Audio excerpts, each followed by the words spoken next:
ತಿಮ್ಮದಾಸ್. ಇಲ್ಲಿ ಬನ್ನಿ ತೋರಿಸ್ತೀನಿ.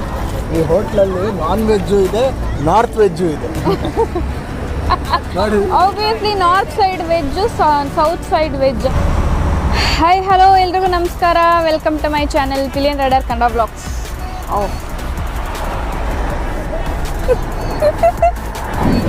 ಟ್ರೈನ್ ಹೋಯ್ತಾ ಇದೆ, ಟ್ರೈನಾ. ಹಾಯ್ ಹಲೋ ಎಲ್ರಿಗೂ ನಮಸ್ಕಾರ, welcome to my channel pillion rider Kannada blogs. ಎಲ್ಲರೂ ಸೇಫಾಗಿದ್ದೀರಾ ಅಂತ ಅಂದ್ಕೊಳ್ತೀನಿ. ವಿಜಯದಶಮಿ ಹಬ್ಬದ ಶುಭಾಶಯಗಳು. ನನ್ನ ಚಾನೆಲ್ ಟೈಟಲ್ ನೋಡಿ ನಿಮಗೆ ಗೊತ್ತಾಗಿರುತ್ತೆ, ಈ ವಿಡಿಯೋ ಟೈಟಲ್ ನೋಡಿ ನಿಮಗೆ ಗೊತ್ತಾಗಿರುತ್ತೆ ನಾನು ಎಲ್ಲಿಗೆ ಹೋಗ್ತಾ ಇದ್ದೀನಿ ಅಂತ. ನನಗೆ ಅದು ಸ್ಪೆಲ್ ಮಾಡೋಕ್ಕೆ ಅಷ್ಟೊಂದು ಕ್ಲಿಯರಾಗಿ ಬರೋದಿಲ್ಲ. ಸೊ ಒಂದು ಮೊನೆಸ್ಟ್ರಿಗೆ ಹೋಗ್ತಾ ಇದ್ದೀವಿ, ಕೊಳ್ಳೇಗಾಲ ಹತ್ತಿರ. ಸದ್ಯಕ್ಕೆ ಮದ್ದೂರಲ್ಲಿ ಪಿಟ್ ಸ್ಟಾಪ್ ತೊಗೊಂಡಿದ್ದೀವಿ. ಟೀ ಕುಡಿಯೋಣ ಹೋಗಿ. ಮುಂದೆ ಹೋಗ್ತಾ ಹೋಗ್ತಾ ಹೇಗೆ ಹೋಗೋದು ಅನ್ನೋ ಎಲ್ಲ ಡೀಟೇಲ್ಸ್ನ ನಾನು ನಿಮಗೆ ತಿಳಿಸ್ತೀನಿ, ಬನ್ನಿ. ಇಂಟ್ರೋ ಹೇಳೋ. ಏನು ಹೇಳೋ? ನನ್ನ ಚಾನಲ್ ಇಂಟ್ರೋ ಹೇಳೋ. Hi guys, good morning, welcome to as a pillion rider Kannada blogs. ಅದು ಹಳೆ ವರ್ಷನ್ ಬರೀ ಅದು ಪಿಲಿಯನ್ ರೈಡರ್ ಅಷ್ಟೇ. Welcome to pillion rider Kannada blogs. ಕೊನೆಗೂ ಕಲ್ತಿದ್ದೀನಿ ಪಿಲಿಯನ್ ರೈಡರ್ ಕನ್ನಡ ಬ್ಲಾಗ್ಸ್ ಹೇಳೋದು.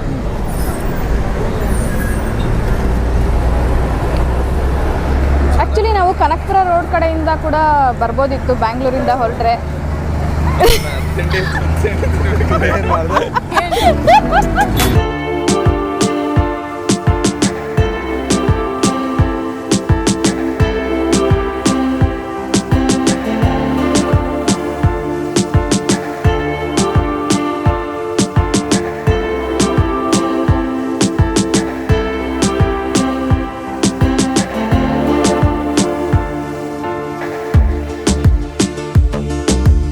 ಹೈವೇ ಹೋಗ್ತಾ ನಿಮಗೆ ಲೆಫ್ಟ್ ಒಂದು ಡಿವಿಯೇಷನ್ ಸಿಗುತ್ತೆ ಮಳವಳ್ಳಿ ಕಡೆ ಹೋಗೋದಕ್ಕೆ. ಸೊ ಅಲ್ಲಿ ಲೆಫ್ಟ್ ತೊಗೊಂಡು ಮಳವಳ್ಳಿ ವಯ ನಾವು ಕೊಳ್ಳೇಗಾಲ ಹೋಗ್ತಾ ಇದ್ದೀವಿ. ರೋಡೆಲ್ಲ ಸಕ್ಕತ್ತಾಗಿ ಮಾಡಿದ್ದಾರೆ, ಮಳವಳ್ಳಿ ಹೋಗೋ ರೋಡು. ಹಾಗೆ ಇದು ಈ ಕಡೆ ಕನಕಪುರ ರೋಡಿಂದ ಬಂದರೆ ನೀವು ಬ್ಯಾಂಗ್ಳೂರಿಂದ ಇಲ್ಲಿ ಬಂದು ಜಾಯ್ನ್ ಆಗುತ್ತೆ. ಈ ರೂಟಲ್ಲಿ ನೀವು ಬಂದರೆ ಒನ್ ಡೇ ಟ್ರಿಪ್ ಪ್ಲ್ಯಾನ್ ಮಾಡಬಹುದು. ಇಲ್ಲಿ ಶಿವನ ಸಮುದ್ರ ಇದೆ, ತಲಕಾಡು ಮತ್ತು ಸೋಮನಾಥಪುರ ಟೆಂಪಲ್ಲು ಎಲ್ಲನೂ ಸಖತ್ತಾಗಿರುತ್ತೆ. ಒನ್ ಡೇ ಫುಲ್ಲು ಬೆಳಗ್ಗೆಯಿಂದ ಸಂಜೆವರೆಗೂ.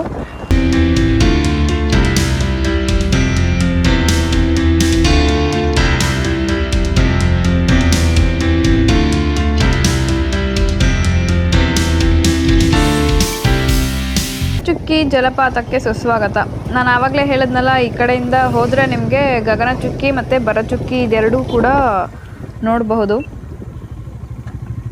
ಸೊ ಇದು ಬ್ರಿಡ್ಜ್. ಇಲ್ಲಿ ನೀರು ಹರಿತಾ ಇರೋದು, ಈ ನೀರು ಬಂದು ಗಗನಚುಕ್ಕಿ ಮತ್ತು ಭರಚುಕ್ಕಿನಲ್ಲಿ ನೀವೇನು ನೋಡ್ತೀರಾ, ಇಲ್ಲಿಂದ ಹರಿಯೋ ನೀರೇ ಅಲ್ಲಿ ಸಿಗೋದು ನಿಮಗೆ. ಅಲ್ಲಿಂದ ಮುಂದಕ್ಕೆ ಬ್ಯಾಂಗ್ಳೂರು ಕಡೆಗೆ ಹೋಗುತ್ತೆ ಈ ನೀರು.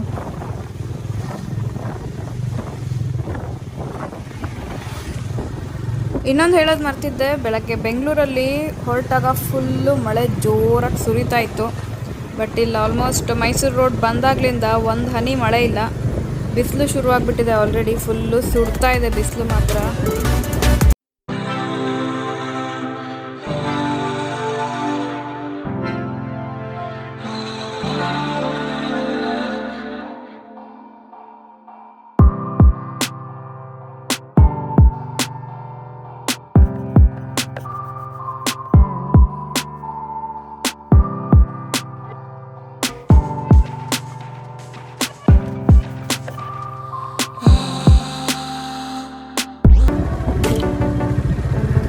ಟೈಮ್ 8 o'clock ಆಗಿದೆ.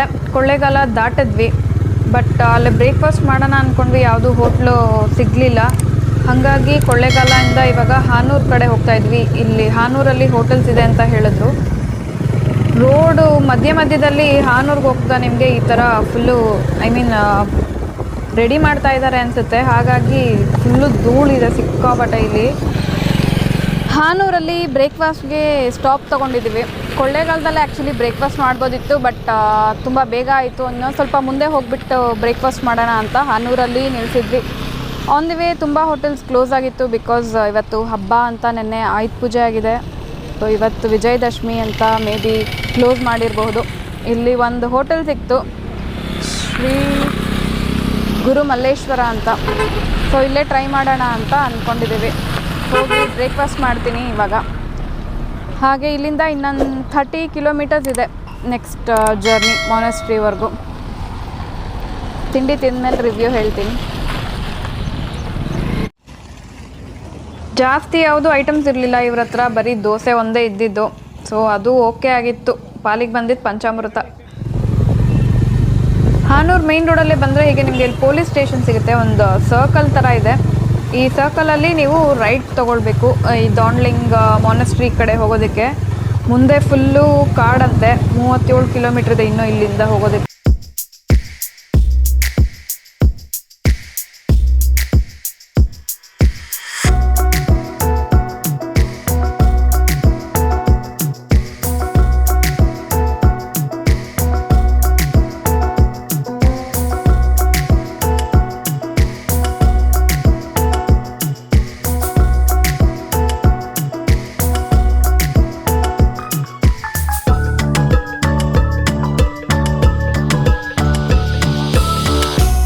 ಹೋಗ್ತಾ ನಿಮಗೆ ಫುಲ್ಲು ಅಕ್ಕಪಕ್ಕ ಬರೀ ಬೆಟ್ಟ ಗುಡ್ಡಗಳೇ ಕಾಣಿಸ್ತಾ ಇರುತ್ತೆ.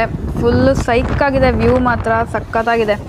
ಈ ಬೈಕ್ ಓಡಿಸೋರ್ಗೆ ಅಥವಾ ಬೈಕಲ್ಲಿ ಹೋಗ್ತಿರೋರಿಗೆ ಈ ವ್ಯೂ ಎಲ್ಲ ನೋಡ್ತಾ ಇದ್ರೆ ಸಖತ್ತು ಖುಷಿ ಕೊಡುತ್ತೆ ಅಪ್ಪ. ಫಾರೆಸ್ಟ್ ಏರಿಯಾ ಎಂಟ್ರಾಗಿದ್ದೀವಿ. ನೀವು ಲೆಫ್ಟ್ ಸೈಡ್ ಬೋರ್ಡ್ ನೋಡ್ಬೋದು, ಇದು ಎಲಿಫೆಂಟ್ ಕಾರಿಡಾರ್ ಅಂತ ಹಾಕಿದ್ದಾರೆ. ಹಾಗೆ ನಮ್ಮ ರೈಟ್ಗೆ ಏನಿದೆ ಅದು BRT tiger reserve. BR hills ಮತ್ತು ಕೆ ಗುಡಿ ಹೋಗೋದು ಆ ಕಡೆ ರೈಟ್ ಸೈಡಲ್ಲೇ ಇರೋದು. ಹಾಗೆ ನೀವು ನೋಡ್ಬೋದು ಎಲೆಕ್ಟ್ರಿಕ್ ಫೆನ್ಸ್ ಕೂಡ ಹಾಕಿದ್ದಾರೆ. ನನ್ನ ರೈಟ್ ಸೈಡಲ್ಲಿ ನೋಡ್ತಾ ಇದ್ದೀನಿ, ಎಲೆಕ್ಟ್ರಿಕ್ ಫೆನ್ಸ್ ಹಾಕಿದ್ದಾರೆ. ಮೇ ಬಿ ಪ್ರಾಣಿಗಳು ತಕ್ಷಣ ರೋಡಿಗೆ ಬಂದುಬಿಡುತ್ತೆ ಅಂತ ಹಾಕಿದ್ದಾರೆ ಅನಿಸುತ್ತೆ. ಬಟ್ ಆ ರೋಡ್ಸ್ ಮಾತ್ರ ಬ್ಯೂಟಿಫುಲ್ ಆಗಿದೆ, ತುಂಬಾ ಚೆನ್ನಾಗಿದೆ. ವ್ಯೂ ಕೂಡ ಅಷ್ಟೇ ಸಖತ್ತಾಗಿದೆ. ಪಿಲಿಯನ್ ರೈಡರ್ ಆದರೆ ಇದೊಂದು ಅಡ್ವಾಂಟೇಜ್ ನಿಮಗೆ. ಹಿಂದಗಡೆ ಕೂತ್ಕೊಂಡು ಅಕ್ಕಪಕ್ಕ ಏನೇನು ಬರುತ್ತೆ ಎಲ್ಲ ನೋಡ್ತಾ ಇರ್ಬೋದು, ಮಜಾ ತೊಗೊಳ್ಬೋದು. ಓಡಿಸ್ತಾ ಇದ್ದರೆ ನೀವು ಬರೀ ಮುಂದಗಡೆ ರೋಡ್ ಮಾತ್ರ ನೋಡ್ತಾ ಕಾನ್ಸಂಟ್ರೇಟ್ ಮಾಡ್ತಾ ಇರಬೇಕು. ಬಟ್ ನಾವು ಅಕ್ಕಪಕ್ಕ ಏನೇನು ಸಿಗುತ್ತೆ, ಏನೇನು ಕಾಣುತ್ತೆ ಎಲ್ಲನೂ ನೋಡ್ಕೊಳ್ತಾ ಹೋಗ್ಬೋದು.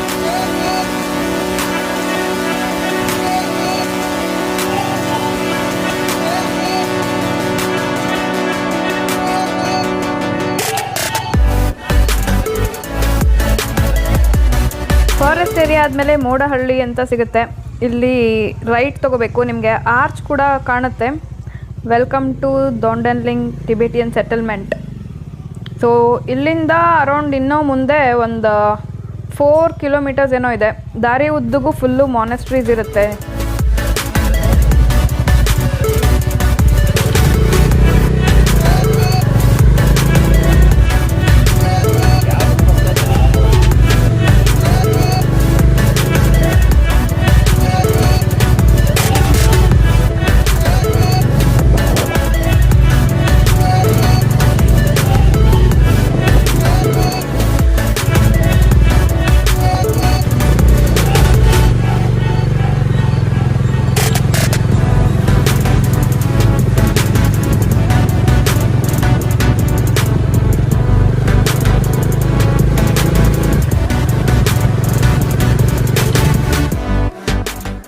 ಇದು ಒನ್ ಆಫ್ ದ ಮೊನೆಸ್ಟ್ರಿ. ನಿಮಗೆ ದಾರಿಲಿ ಹೋಗ್ತಾ ಸ್ಟಾರ್ಟಿಂಗಲ್ಲೇ ಸಿಗುತ್ತೆ ಝಾಗ್ಜನ್ ಮೊನೆಸ್ಟ್ರಿ ಅಂತ. ಪ್ರೊನೌನ್ಸಿಯೇಷನ್ ಏನಾದರೂ ತಪ್ಪಿದರೆ ಕಮೆಂಟ್ ಸೆಕ್ಷನಲ್ಲಿ ತಿಳಿಸಿ. ಹೇಗೆ ಪ್ರೊನೌನ್ಸ್ ಮಾಡಬೇಕು ಅಂತ ಬೆಳಗ್ಗೆಯಿಂದ ಪ್ರಾಕ್ಟೀಸ್ ಮಾಡ್ತಾನೇ ಇದ್ದೀನಿ, ಬಟ್ ಅಷ್ಟೊಂದು ಕ್ಲಿಯರಾಗಿ ಬರ್ತಾ ಇಲ್ಲ.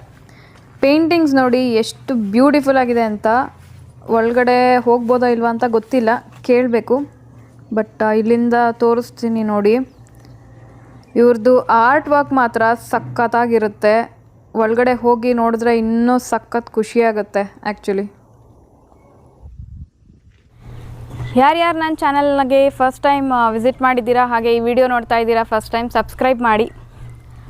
ನಾವು ಬಂದಿರೋದು ದಾಂಡ್ಲಿಂಗ್ ಟಿಬೆಟಿಯನ್ ಸೆಟಲ್ಮೆಂಟ್. ನನ್ನ ಬ್ಯಾಕ್ಗ್ರೌಂಡಲ್ಲಿ ಕಾಣಿಸ್ತಾ ಇದೆ. ಲಾಕ್ಡೌನ್ ಕಾರಣದಿಂದ ಎಲ್ಲ ಟೆಂಪಲ್ಸು ಕ್ಲೋಸ್ ಮಾಡಿದ್ದಾರೆ. ಇಲ್ಲಿ ಇದೇ ಥರ 5 ಮಾನೆಸ್ಟ್ರೀಸ್ ಇದೆ. ಟಿಬೆಟಿ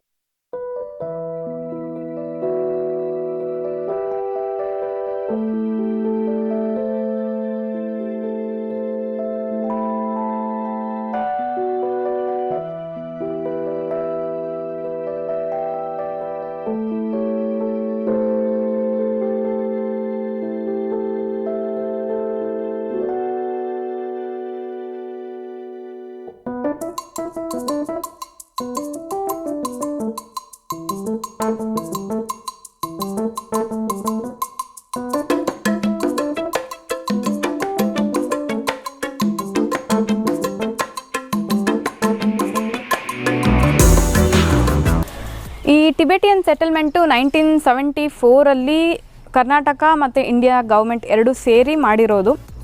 ಸುಮಾರು 3000 ಎಕರೆ ಜಾಗದಲ್ಲಿ ಜಾಗ ಕೊಟ್ಟಿದ್ದಾರೆ. ಇಲ್ಲಿ 3000 ಎಕರೆ ಜಾಗ ಕೊಟ್ಟಿದ್ದಾರೆ. ಹಾಗೆ 22 ವಿಲೇಜ್ ಬರುತ್ತೆ ಈ ಸೆಟಲ್ಮೆಂಟ್ ಕೆಳಗೆ. ಒಟ್ಟು 22 ರೆಫ್ಯೂಜಿ ಕ್ಯಾಂಪ್ಸ್ ಇದೆ. ಆ ಪ್ರತಿಯೊಂದು ಕ್ಯಾಂಪ್ಸಲ್ಲೂ 25ರಿಂದ 30 ಫ್ಯಾಮಿಲಿಗಳು ವಾಸವಾಗಿದ್ದಾರೆ. ಸೊ ಅವ್ರ ಲೈಫ್ನ ಲೀಡ್ ಮಾಡೋಕ್ಕೋಸ್ಕರ ಗೌರ್ಮೆಂಟ್ ಇಲ್ಲಿ ಜಾಗ ಕೊಟ್ಟು ಅವ್ರಿಗೆ ಬೆಳೆಯೋದಕ್ಕೆ ಹಾಗೆ ಅವರ ಜೀವನಕ್ಕೆ ದಾರಿ ಮಾಡಿಕೊಟ್ಟಿದ್ದಾರೆ. ಸೊ ಇದೇ ರೀತಿ ಮುಂದೆ ಇನ್ನೂ 5 ಮಾನೆಸ್ಟ್ರೀಸ್ ಇದೆ. ಮುಂದೆ ಹೋಗ್ತಾ ನೋಡೋಣ. ಓಪನ್ ಇದ್ದರೆ ಅಕಸ್ಮಾತ್ ಪರ್ಮಿಷನ್ ಕೊಟ್ಟರೆ ಒಳಗಡೆ ತೋರಿಸ್ಬಹುದು ಅಂದರೆ ತೋರಿಸ್ತೀನಿ. ಬನ್ನಿ ಹೋಗೋಣ.